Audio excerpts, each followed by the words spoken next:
Oscar Wilde, The Ballad of Reading Gaol.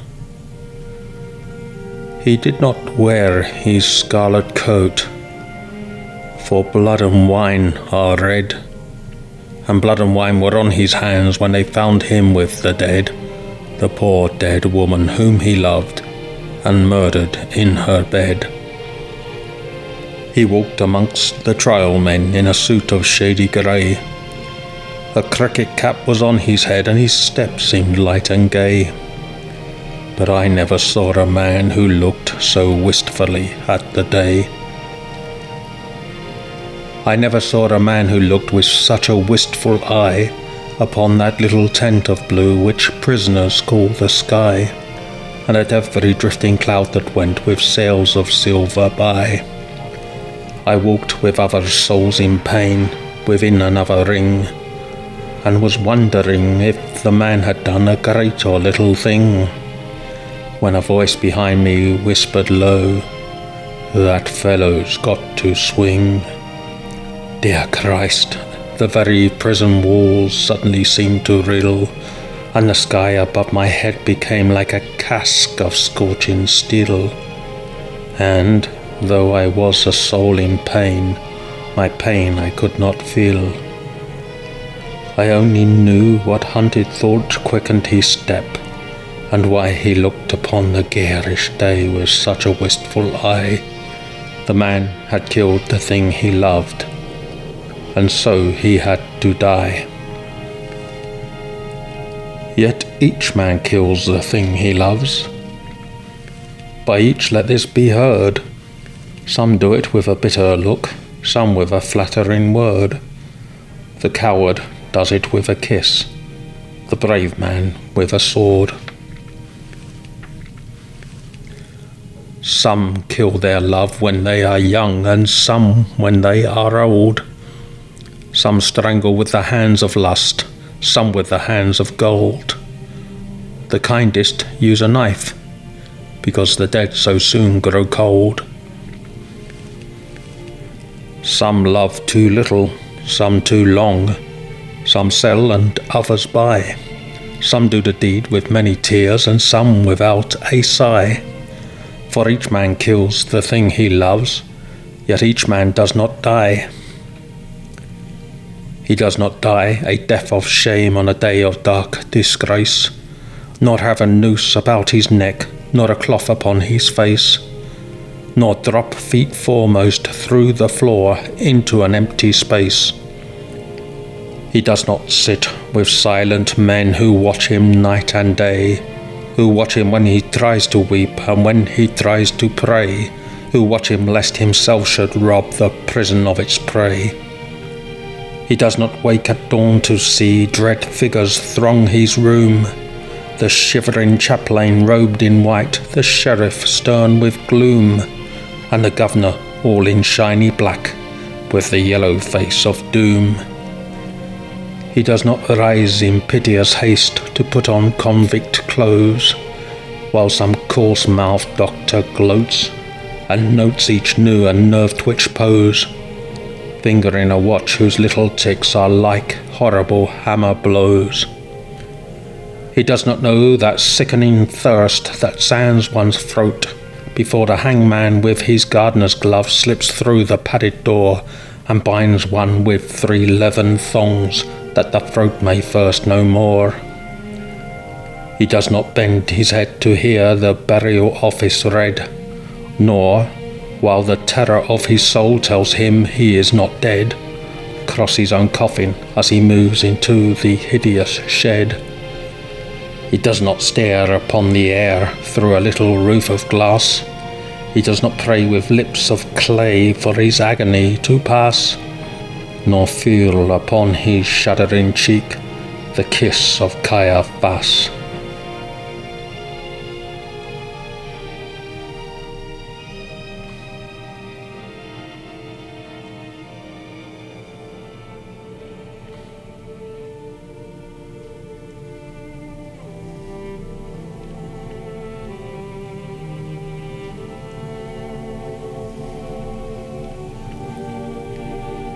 6 weeks our guardsman walked the yard in the suit of shabby grey. His cricket cap was on his head, and his step seemed light and gay. But I never saw a man who looked so wistfully at the day. I never saw a man who looked with such a wistful eye upon that little tent of blue which prisoners call the sky, and at every wandering cloud that trailed its ravelled fleeces by.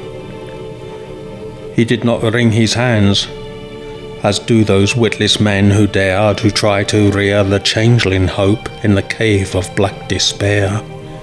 He only looked upon the sun and drank the morning air.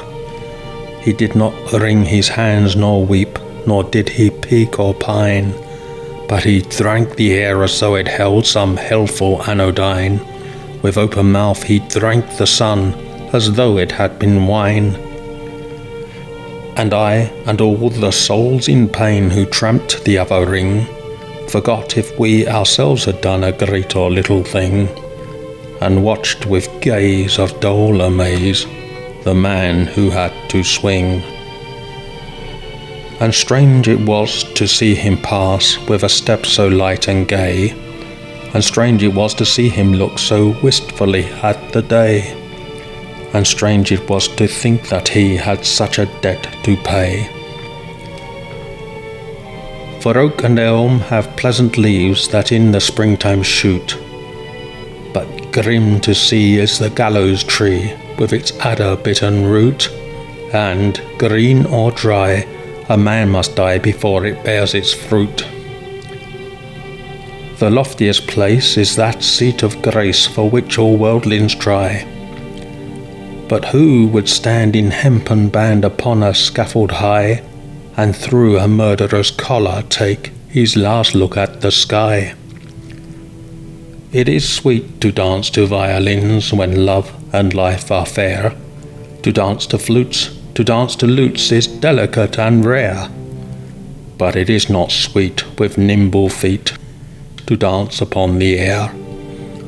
So with curious eyes and sick surmise we watched him day by day, and wondered if each one of us would end the self-same way. For none can tell to what red hell his sightless soul may stray. At last the dead man walked no more amongst the trial men, and I knew that he was standing up in the black dock's dreadful pen, and that never would I see his face in God's sweet world again. Like two doomed ships that pass in storm, we had crossed each other's way, but we made no sign, we said no word, we had no word to say, for we did not meet in the holy night, but in the shameful day. A prison wall was round us both, two outcast men we were. The world had thrust us from its heart, and God from out his care, and the iron gin that waits for sin had caught us in its snare.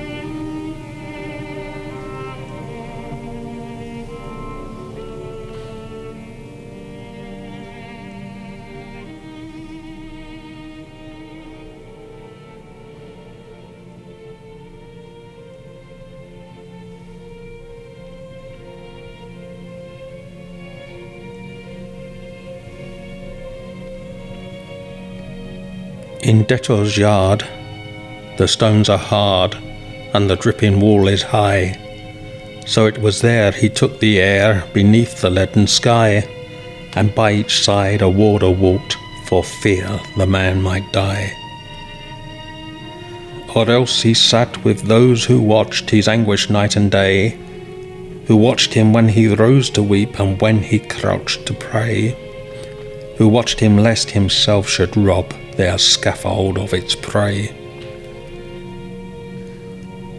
The governor was strong upon the Regulations Act. The doctor said that death was but a scientific fact, and twice a day the chaplain called and left a little tract. And twice a day he smoked his pipe and drank his quart of beer. His soul was resolute and held no hiding place for fear. He often said that he was glad the hangman's hands were near. But why he said so strange a thing no warder dared to ask, for he to whom a watcher's doom is given as his task must set a lock upon his lips and make his face a mask. Or else he might be moved and try to comfort or console, and what should human pity do pent up in murderer's hole? What word of grace in such a place could help a brother's soul? With slouch and swing around the ring we trod the false parade. We did not care, we knew we were the devil's own brigade, and shaven head and feet of lead make a merry masquerade. We tore the tarry rope to shreds with blunt and bleeding nails. We rubbed the doors and scrubbed the floors and cleaned the shining rails, and rank by rank we soaped the plank and clattered with the pails. We sewed the sacks, we broke the stones, we turned the dusty drill. We banged the tins and bored the hymns and sweated on the mill.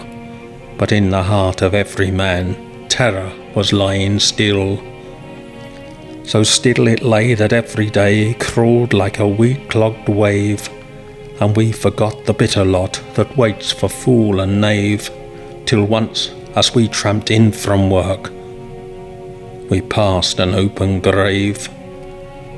With yawning mouth the yellow hole gaped for a living thing. The very mud cried out for blood to the thirsty asphalt ring, and we knew that ere one dawn grew fair some prisoner had to swing. Right in we went, with soul intent on death and dread and doom. The hangman, with his little bag, went shuffling through the gloom, and each man trembled as he crept into his numbered tomb. That night the empty corridors were full of forms of fear, and up and down the iron town stole feet we could not hear, and through the bars that hide the stars white faces seemed to peer. He lay as one who lies and dreams in a pleasant meadowland. The watchers watched him as he slept and could not understand how one could sleep so sweet a sleep with a hangman close at hand. But there is no sleep when men must weep who never yet have wept. So we, the fool, the fraud, the knave, that endless vigil kept, and through each brain on hands of pain another's terror crept. Alas, it is a fearful thing to feel another's guilt, for right within the sword of sin pierced to its poisoned hilt, and as molten lead were the tears we shed for the blood we had not spilt. The warders with their shoes of felt crept by each padlocked door, and peeped and saw, with eyes of awe, grey figures on the floor, and wondered why men knelt to pray who never prayed before. All through the night we knelt and prayed, mad mourners of a course. The troubled plumes of midnight were the plumes upon a hearse, and bitter wine upon a sponge was the savour of remorse. The grey cock crew, the red cock crew, but never came the day, and crooked shapes of terror crouched in the corners where we lay, and each evil sprite that walks by night before us seemed to play. They glided past, they glided fast, like travellers through a mist. They mocked the moon in a rigadoon of delicate turn and twist, and with formal pace and loathsome grace the phantoms kept their tryst. With mop and mow we saw them go, slim shadows hand in hand.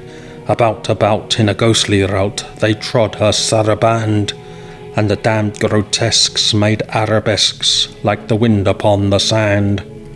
With the pirouettes of marionettes they tripped on pointed tread, but with flutes of fear they filled the ear as their grisly mask they led. And loud they sang, and long they sang, for they sang to wake the dead. "Oh ho," they cried, "the world is wide, but fettered limbs go lame, and once or twice to throw the dice is a gentlemanly game. but he does not win who plays with sin in the secret house of shame. No things of air these antics were that frolicked with such glee, to men whose lives were held in gyves and whose feet might not go free. Ah, wounds of Christ, they were living things, most terrible to see. Around, around they waltzed and wound, some wheeled in smirking pairs, with the mincing step of a demi-rep, some sidled up the stairs, and with subtle sneer and fawning leer, each helped us at our prayers. The morning wind began to moan, but still the night went on. Through its giant loom the web of gloom crept till each thread was spun, and as we prayed, we grew afraid of the justice of the sun. The moaning wind went wandering round the weeping prison wall, till like a wheel of turning still we fell to the minutes crawl. O moaning wind, what had we done to have such a seneschal?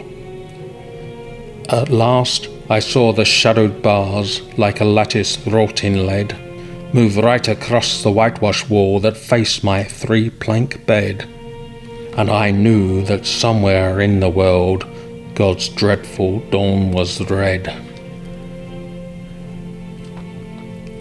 At 6 o'clock we cleaned our cells, at 7 all was still, but the sough and swing of a mighty wing the prison seemed to fill, for the Lord of Death with icy breath had entered in to kill.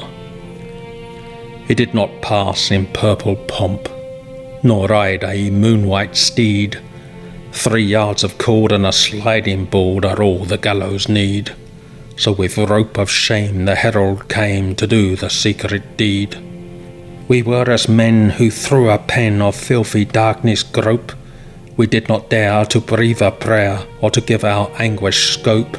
Something was dead in each of us, and what was dead was hope. For man's grim justice goes its way and will not swerve aside. It slays the weak, it slays the strong, it has a deadly stride. With iron heel it slays the strong, the monstrous parricide. We waited for the stroke of 8, each tongue was thick with thirst. For the stroke of 8 is a stroke of fate that makes a man accursed, and fate will use a running noose for the best man and the worst. We had no other thing to do, save to wait for the sign to come. So, like things of stone in a valley lone, quiet we sat and dumb. But each man's heart beat thick and quick, like a madman on a drum. With sudden shock the prison clock smote on the shivering air, and from all the jail rose up a wail of impotent despair, like the sound that frightened marshes hear from some leper in his lair. And as one sees most fearful things in the crystal of a dream, we saw the greasy hempen rope hooked to the blackened beam, and heard the prayer the hangman's snare strangled into a scream. And all the woe that moved him so that he gave that bitter cry, and the wild regrets and the bloody sweats none knew so well as I. For he who lives more lives than one, more deaths than one must die.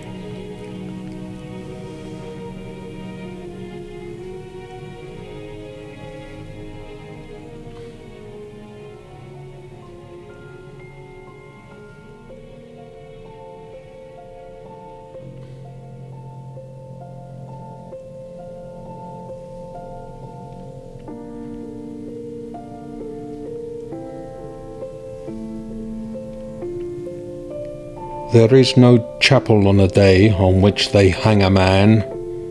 The chaplain's heart is far too sick, or his face is far too wan, or there is that written in his eyes which none should look upon.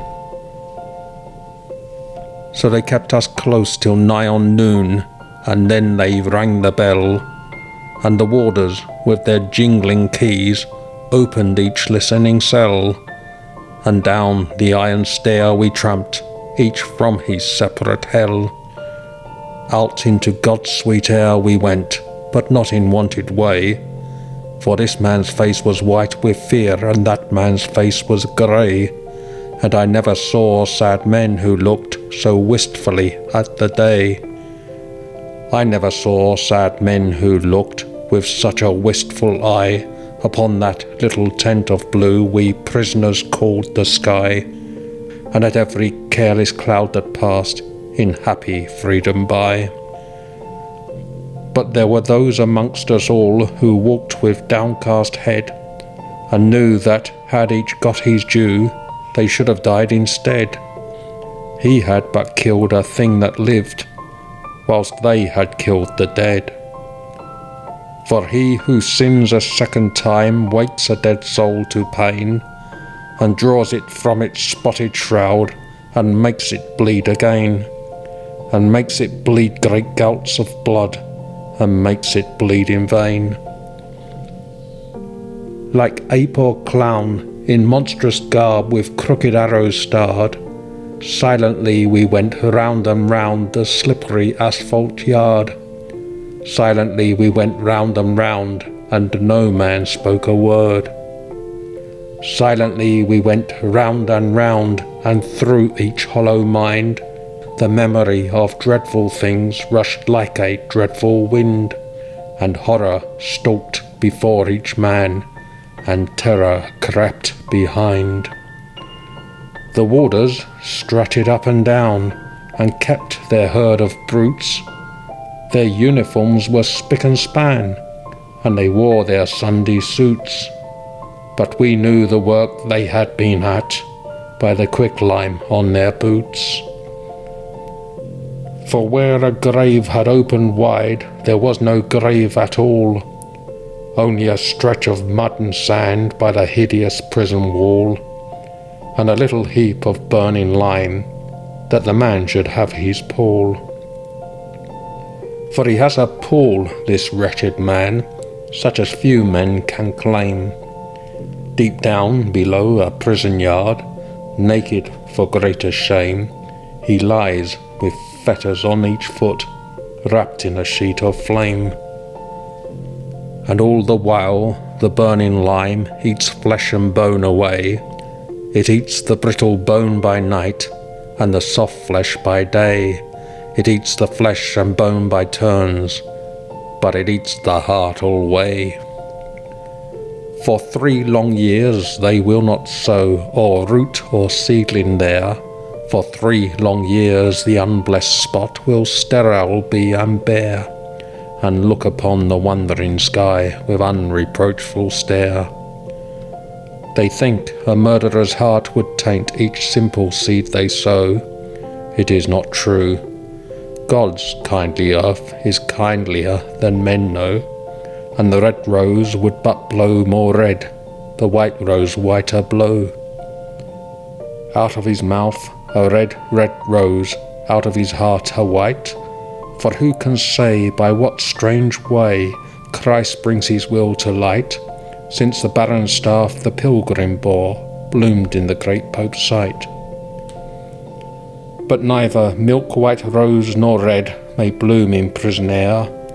The shard, the pebble, and the flint are what they give us there, for flowers have been known to heal a common man's despair. So never will wine-red rose or white, petal by petal, fall on that stretch of mud and sand that lies by the hideous prison wall, to tell the men who tramp the yard that God's Son died for all. Yet though the hideous prison wall still hems him round and round, and a spirit may not walk by night that is with fetters bound, and a spirit may but weep that lies in such unholy ground, he is at peace, this wretched man, at peace or will be soon. There is no thing to make him mad, nor does terror walk at noon, for the lampless earth in which he lies has neither sun nor moon. They hanged him as a beast is hanged. They did not even toll a requiem that might have brought rest to his startled soul. But hurriedly they took him out and hid him in a hole.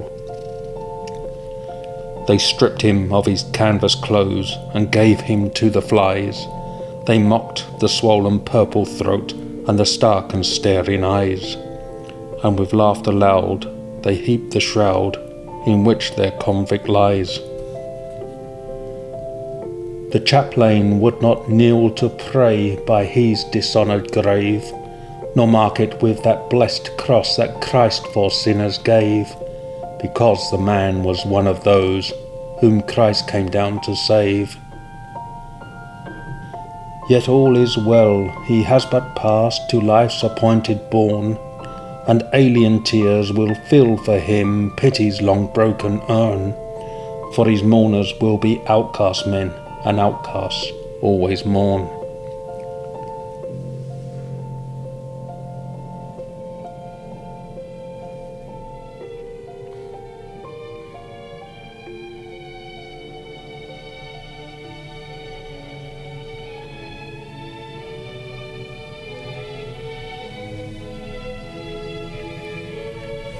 I know not whether laws be right or whether laws be wrong.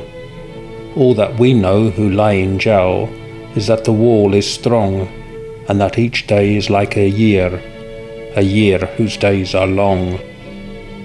But this I know, that every law that men have made for man, since first man took his brother's life, and the sad world began, but straws the wheat and saves the chaff with a most evil fan. This too I know, and wise it were if each could know the same, that every prison that men build is built with bricks of shame, and bound with bars, lest Christ should see how men their brothers maim. With bars they blur the gracious moon, and blind the godly sun, and they do well to hide their hell, for in it things are done that Son of God nor Son of Man ever should look upon. The vilest deeds like poison weeds bloom well in prison air. It is only what is good in man that wastes and withers there.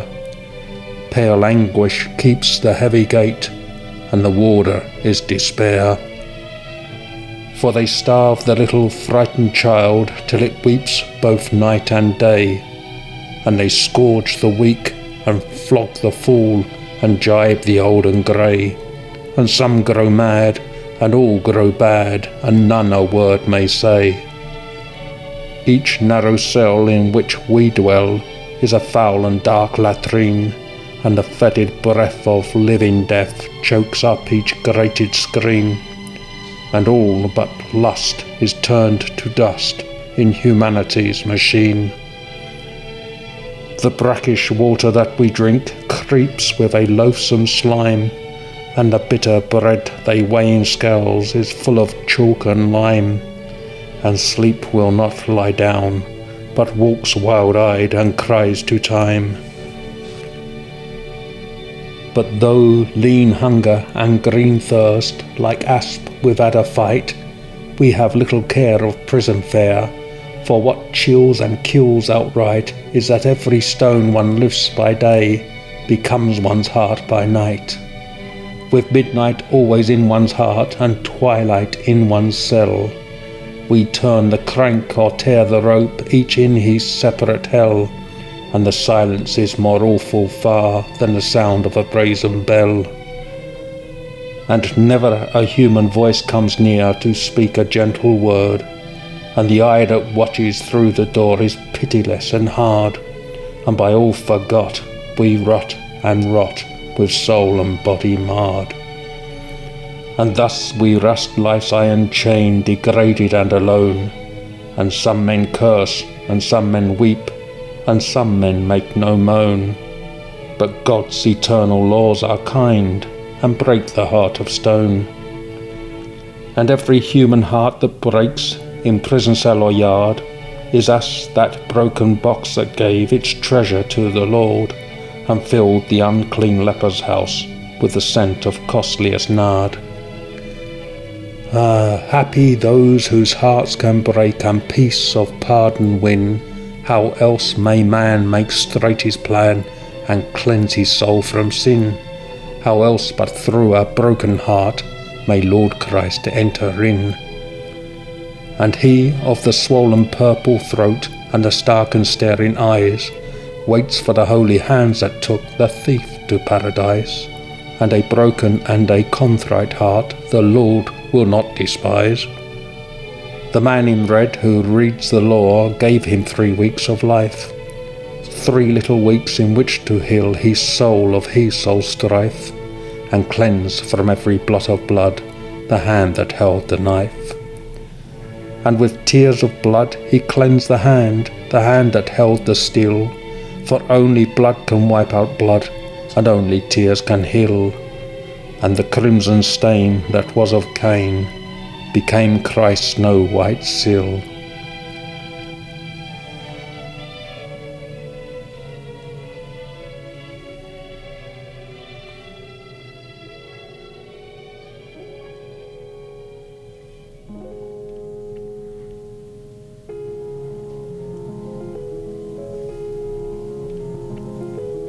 In Reading Gaol by Reading Town there is a pit of shame, and in it lies a wretched man eaten by teeth of flame. In a burning winding sheet he lies, and his grave has got no name. And there, till Christ call forth the dead, in silence let him lie. No need to waste the foolish tear, or heave the windy sigh. The man had killed the thing he loved, and so he had to die.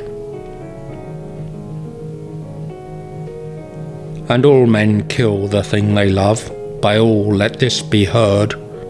Some do it with a bitter look, some with a flattering word. The coward does it with a kiss, the brave man with a sword.